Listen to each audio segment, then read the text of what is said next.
नमस्कार साथियों, smart scholars YouTube channel में आपका स्वागत है। क्या आप बता सकते हैं कि राज्य का सबसे महत्वपूर्ण तत्व क्या है और इसका सर्वप्रथम प्रयोग करने वाला कौन सा विद्वान है? तो चलिए हम आज उसी तत्व पर विचार करेंगे। आज हम लोग राज्य के सबसे महत्वपूर्ण तत्व संप्रभुता पर विचार करने वाले हैं और ये जानेंगे कि संप्रभुता शब्द का जो पहली बार राज्य के लिए करने वाला विद्वान है वह जीन बूंदा है।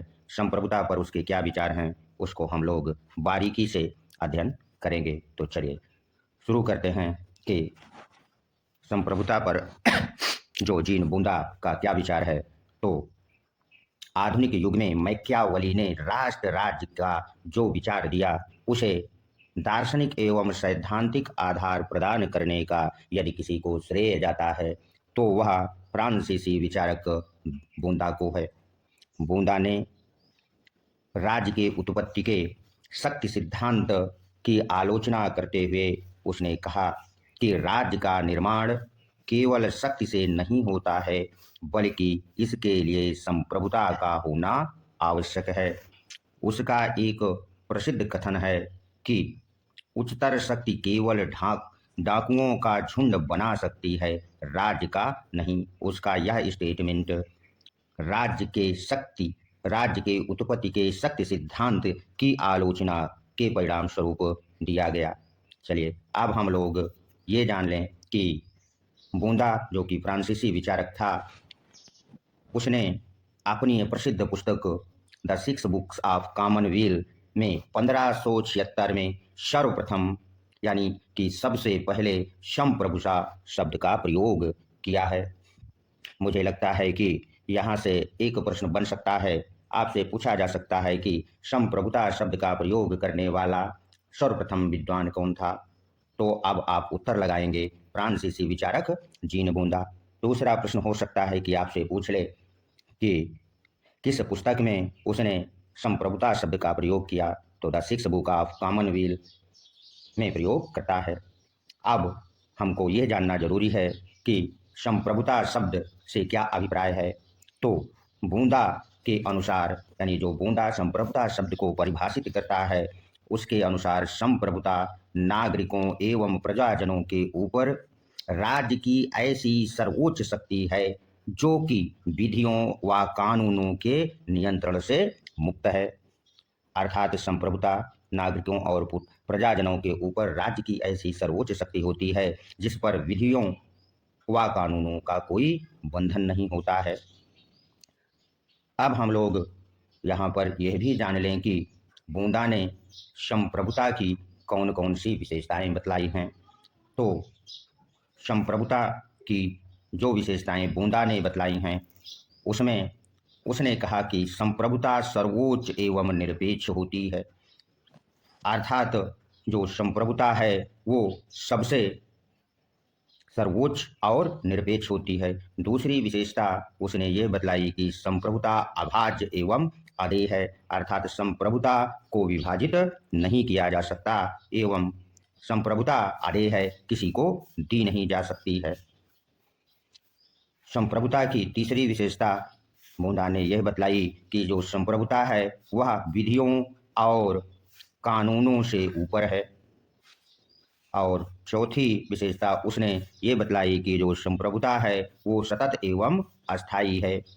तो संप्रभुता की जो विशेषता बूंदा ने बतलाई है उसको आप लोग अपनी नोट्स बुक में अवश्य नोट कर लीजिए। कभी कभी उसकी संप्रभुता की विशेषताओं से सवाल पूछ लेता है और जब तक आप संप्रभुता की विशेषताओं को नहीं जानेंगे संप्रभुता शब्द को भली भांति नहीं समझ पाएंगे। अब बूंदा के विषय में एक प्रश्न अक्सर पूछा जाता है, चलो हम आपसे पूछ ही लेते हैं कि बूंदा राजनीतिक संप्रभुता का पोषक था या कानूनी संप्रभुता का समर्थक था? तो अगर इस तरह प्रश्न पूछ ले तो आप क्या करेंगे?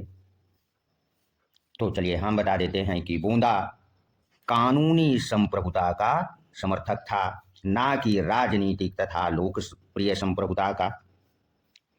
ठीक, यहाँ अगर आपसे ऑप्शन में आ गया कि बूंदा किस प्रकार की संप्रभुता का समर्थक था। कानूनी संप्रभुता आ जाए ऑप्शन में, राजनीतिक संप्रभुता आ जाए या लोकप्रिय संप्रभुता, तो आपको उत्तर लगाना होगा कानूनी संप्रभुता को। इसे आप नोटबुक में हेडलाइन कर लीजिए। अक्सर यहाँ से प्रश्न अवश्य पूछता है और कहीं ऐसा ना हो कि आपकी परीक्षा में यहाँ से प्रश्न पूछ ले और उसका आप सही उत्तर न दे पाएँ।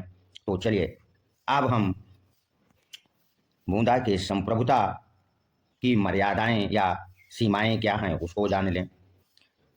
बूंदा ने संप्रभुता को पूर्णतः निरंकुश कहा है। क्या कह दिया है? कहा है, अर्थात इस पर विधियों और कानूनों का कोई बंधन नहीं है। अमर्यादित संप्रभुता का उसने सिद्धांत दिया, किंतु उसने संप्रभुता पर कुछ सीमाएं आरोपित कर दी। और वो कौन सी सीमाएं या मर्यादाएं आरोपित करता है, यहाँ पर उसे भी जानना आवश्यक है। उसने जो सीमाएं या मर्यादाएं आरोपित की, उनमें से उसने कहा कि प्राकृतिक कानून, दैवीय कानून और संवैधानिक कानून और निजी संपत्ति के आधार पर संप्रभु संप्रभु शासक पर अंकुश लगाया जा सकता है। यानी कि उसके जो संप्रभुता सिद्धांत है वह प्राकृतिक कानून, दैवीय कानून और संवैधानिक कानून तथा निजी संपत्ति के आधार पर अंकुश वह लगा देता है, जिसके कारण उसकी आलोचना करते हुए एक विद्वान हैं जो सेवाइन हैं, उन्होंने लिख दिया। क्या लिखा? कि वह मध्ययुगीन तो ना रहा, अर्थात चूंकि वह मध्य युग में पैदा हुआ था, ना रहा, किंतु वह आधुनिक नहीं बन सका। यह स्टेटमेंट आप लोग हेडलाइन कर लीजिए, क्योंकि यह स्टेटमेंट बहुत बार पूछा गया है। वह कौन सा विद्वान है जो बूंदा के लिए यह कहता है कि वह मध्ययुगीन तो ना रहा किंतु वह आधुनिक ना बन सका? क्यों नहीं बन सका? क्योंकि उसने जो संप्रभुता पर मर्यादाएं आरोपित कर दी थी। आशा करते हैं कि आप लोगों ने बूंदा द्वारा जो संप्रभुता पर विचार दिया गया उसको भली भांति समझ लिया होगा।